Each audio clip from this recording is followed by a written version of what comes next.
जय हिंद। 20 मई 2025 को वक्फ बोर्ड पे सुनवाई हुआ और बहुत बड़ा फैसला आया। वो फैसला मैं आपको बता देता हूँ, ध्यानपूर्वक आप लोग इस फैसले को सुन लेना कि इस फैसले में या इस सुनवाई में कौन कौन सी बातें हुई, दोनों पक्ष ने क्या अपनी दलीलें पेश किया और उसके दौरान प्रधान न्यायाधीश ने क्या उसमें फैसला सुनाया। तो उच्च न्यायालय की संविधान पीठ ने वक्फ संशोधन अधिनियम 2025 की संवैधानिक वैधता को चुनौती देने वाली याचिकाओं पर मंगलवार को सुनवाई की। मुख्य न्यायाधीश BR गवई और न्यायमूर्ति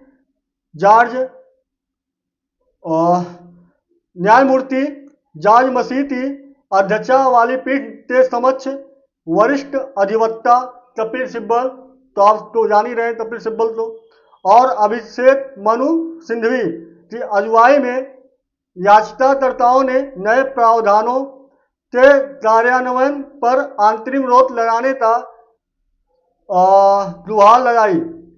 दोनों अधिवक्ताओं ने दलील देते हुए कहा कि वर्तमान स्वरूप यह कानून मौलिक धार्मिक अधिकारों का उल्लंघन करता है।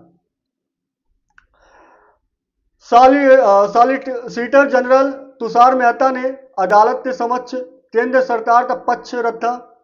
वरिष्ठ अधिवक्ता कपिल सिब्बल ने अपनी शुरुआती दलीलों में 2025 के संशोधनों को केंद्र द्वारा वक्फ संपत्तियों का धीरे धीरे अधिग्रहण हड़पने करने की कोशिश करार दिया और कहा कि यह मुसलमानों के धार्मिक मामलों के प्रबंधन के अधिकार को कमजोर करता है।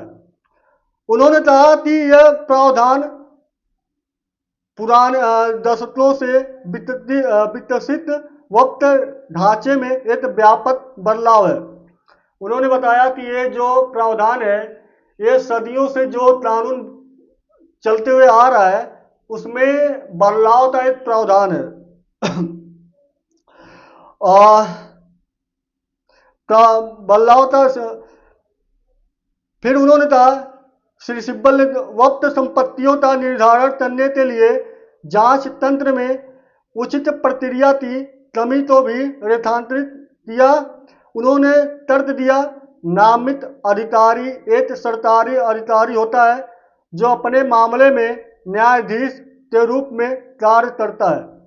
उन्होंने जोर देकर कहा कि वक्फ न्यायाधिकरण में तभी जाने की अनुमति है जब किसी संपत्ति को वक्फ का दर्जा देने से मना कर दिया जाता है। श्री सिब्बल ने तर्क दिया कि प्राचीन स्मारक और पुरातत्व स्थल और अवशेष अधिनियम 1958 एक धर्मनिरपेक्ष कानून है जिसका इस्तेमाल अब अल्पसंख्यक अधिकारों को कमजोर करने लिए किया जा रहा। उन्होंने कहा यदि किसी संपत्ति को प्राचीन स्मारक घोषित किया जाता है तो वह अपने आप ही अपना वक्त चक्र खो देती है। वरिष्ठ अधिवक्ता श्री सिब्बल ने कहा, यहाँ तक कि एक स्थानीय प्राधिकरण या पंचायत द्वारा विवाद उठाने पर भी धारा 3 के तहत संपत्ति का वक्फ का दर्जा नहीं छीन लिया जाता है। उन्होंने 2025 के कानून के तहत केंद्रीय वक्फ परिषद में गैर मुस्लिमों के अनुपातहीन प्रतिनिधित्व पर भी प्रकाश डाला और दावा किया कि वक्फ संपत्तियों के प्रबंधन का अधिकार कमजोर हो गया है। वजह यही है कि उसके बाद इन्होंने क्या बोला वो भी आप जान लीजिए। वजह यह है कि 11 में से 7 सदस्य गैर मुस्लिम हो सकते हैं।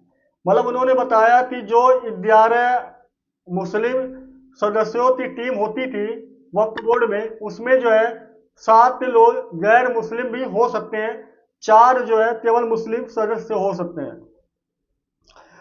संसदीय कानून की संवैधानिकता की धारणा पर मुख्य न्यायाधीश की टिप्पणी का जवाब देते हुए श्री सिब्बल ने कहा कि कानून पर रोक लगाने में विफलता अपूर्णी क्षति पहुंचाएगी, खासकर तब जब जिला कलेक्टर अब यह तय करते हैं कि कोई संपत्ति जब्त है या सरकारी स्वामित्व वाली है।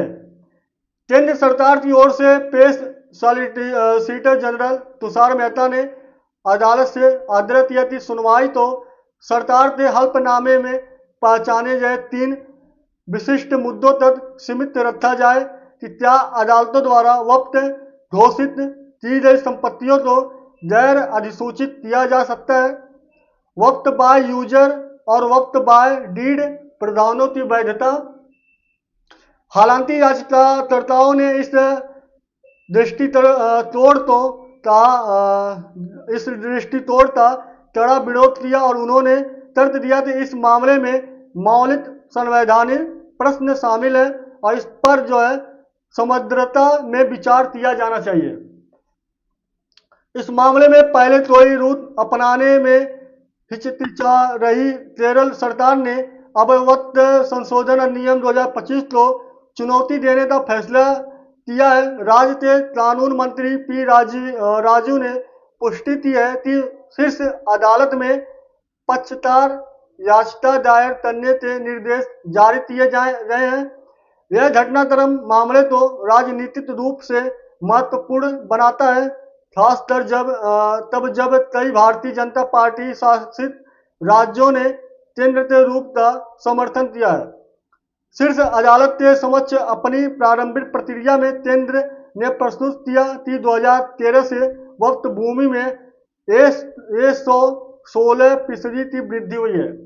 मतलब 2013 से बाद 2025 मतलब 12 साल में वक्त में 116% की वृद्धि हुई है, जो 18.29 लाख एकड़ से बढ़कर 39.21 लाख एकड़ हो गई है। केंद्र की ओर से कहा गया यह अभूतपूर्व वृद्धि मुगल साल के दौर से भी अधिक है। अब ये चीजें यही फिर इस पे क्या हुआ आगे ये भी जान लेते हैं। तो ये मामला रहा 20 मई को जो सुनवाई हुआ और इस मामले में लास्ट में जो बी आर गवई साहब हैं उन्होंने लास्ट में बोला कि ये पक्ष आपका मजबूत नहीं है, आपको अंतरिम रोक लगाने लिए मजबूत दस्तावेज पेश करना होगा। बहरहाल अभी इस पे जो भी कपिल सिब्बल के द्वारा बताया गया इसे एक कमजोर पक्ष के नाम पे देखा जा रहा है, एक कमजोर दलील के नाम पे देखा जा रहा है। आने वाले टाइम में देखते हैं क्या कपिल सिब्बल एक मजबूत पक्ष दे पाते हैं या नहीं भी दे पाते हैं, दलील दे पाते हैं या नहीं दे पाते हैं, या इसमें जो मामला है इसमें गवर्नमेंट की जीत होने वाली है। जो भी फैसला आता है आपको हम सुना देंगे आने वाले टाइम में। वीडियो अच्छा लगा तो लाइक शेयर करना, पहली बार जुड़े तो सब्सक्राइब भी कर लेना। मिलते हैं नए वीडियो में, तब तक के लिए जय हिंद, जय भारत, वंदे मातरम।